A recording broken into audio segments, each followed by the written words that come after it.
Habakkuk 2, le verset 8. Parce que tu as pillé beaucoup de nations, tout le reste des peuples te pillera. Parce que les Blancs, qu'est-ce qu'ils ont fait? Ils ont pillé beaucoup de nations et ils ont ce qu'on appelle des richesses mal acquises. Okay?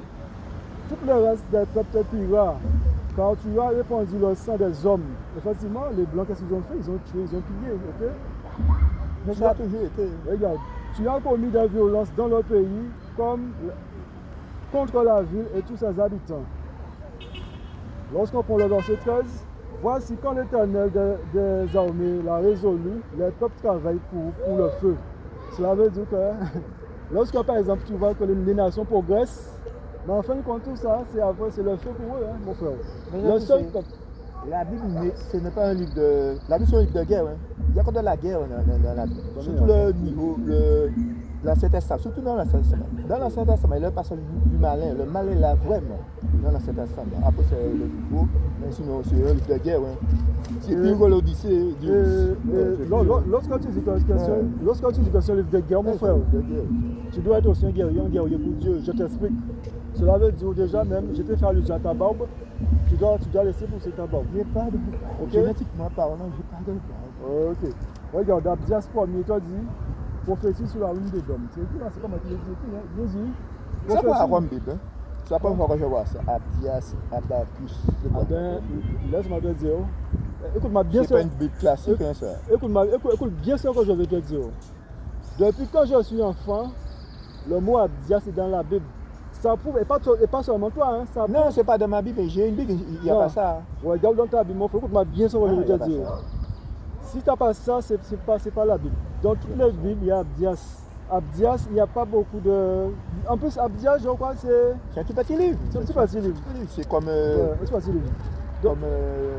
pas Malachi, c'est comme les Galates, comme les Galates. Non, c'est tout petit. Voilà, mais Galates quand même, les petits Abdias. Regarde, mon frère. Non, j'ai pas ça, hein. Ah ben, je veux aller pour toi. Il nous dit, prophétie sur la rune des dômes, prophétie d'Abdias. Ainsi parle le Seigneur, l'Éternel, sur Édom.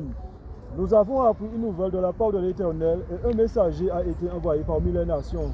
Levez-vous, marchons contre Édom pour lui faire la guerre. Et comme tu m'as dit que la Bible c'est un livre de guerre, cela veut dire que la Bible c'est un livre de guerre et que le peuple de Dieu est en guerre avec les nations.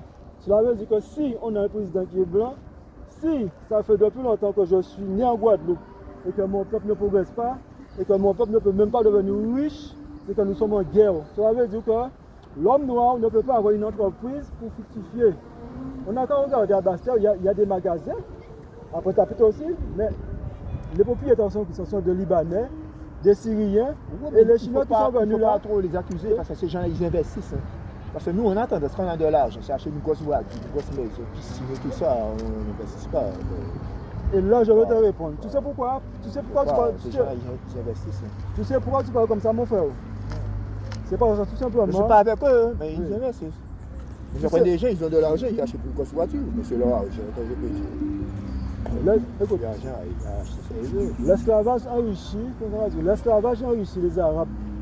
L'esclavage enrichit les Chinois. Ça veut dire que là, on dit qu'il y aura investi avec l'argent à l'esclavage de nous parce que nous nourrissons. Actuellement, là, on constate que oui, c'est normal, il y aura investi. Ça veut dire qu'on n'est pas investi, non, mon frère. Je vais te dire. Je n'ai pas dit ça dans ce sens. Je vais te dire qu'est-ce que la Bible parle. Je précise leur sens, je n'ai pas dit ça dans ce sens. Je vais te dire qu'est-ce que la Bible parle au sujet pourquoi nous, on ne progresse pas. Il nous dit, Deutéronome 28, verset 43. L'étranger qui sera au milieu de toi s'élèvera toujours plus au-dessus de toi, et toi tu descendras toujours plus bas. Il te prêtera et tu ne le prêteras pas. Il sera la tête et tu seras la queue. Cela veut dire que si on se trouve au plus bas de l'échelle, et comme tu dis, entre guillemets, on n'investit pas, c'est parce qu'on est sur le coup de la malédiction. Et comment un peuple peut entre guillemets, investir, sachant qu'il a un président qui est blanc? Cela veut dire qu'ils vont mettre tous les atouts pour les autres peuples.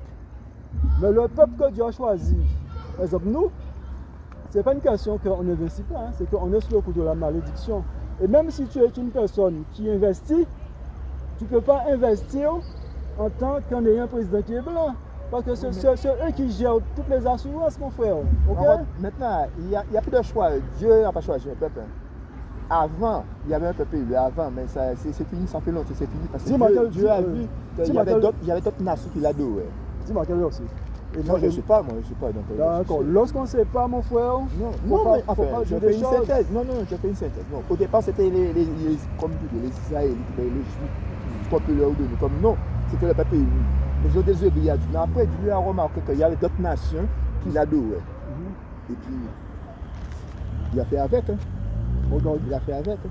Il n'y a plus de peuple élu. Hébreux 10. Tout le monde. Regarde. Hébreux 8, le verset 10. Mais voici l'alliance que je ferai avec la maison d'Israël. Après ce jour-là, dit l'Éternel, je mettrai mes lois dans leur esprit. Cela veut dire que les enfants d'Israël est le peuple élu de Dieu, mon frère. Cela veut dire... Il n'y a plus de peuple élu. Tu sais autre chose?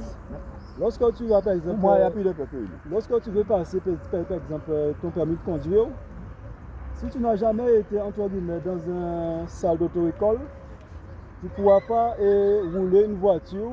Cela veut dire que si tu ne lis pas la Bible, tu vas t'enrichir selon ce que tu entends les autres dire. Tu dois apprendre à lire ta Bible, mon frère, et tu dois savoir que, comme tu dis, la Bible c'est un livre de guerre, mais Dieu a choisi un peuple. Et le peuple que Dieu a choisi, Daniel nous dit que Dieu même a veillé que nous puissions passer dans l'esclavage. Et je veux le prendre pour vous, pour toi. Parce que pourquoi tu as dit ça, mon frère, en Guadeloupe? J'ai beaucoup de mes frères qui n'étudient pas la Bible et ils vont parler, mais le problème c'est que quand vous parlez... On peut parler de la Bible sans être théologien. Bon, oui, mais il faut lire. Quelque chose. Il faut lire, regarde. On peut toujours avoir un avis. Daniel 9, le verset 14. L'Éternel a veillé sur cette calamité et l'a fait venir sur nous. Car l'Éternel, notre Dieu, est juste dans toutes les choses qu'il a faites. Mais nous n'avons pas écouté sa voix. Cela veut dire que Dieu a veillé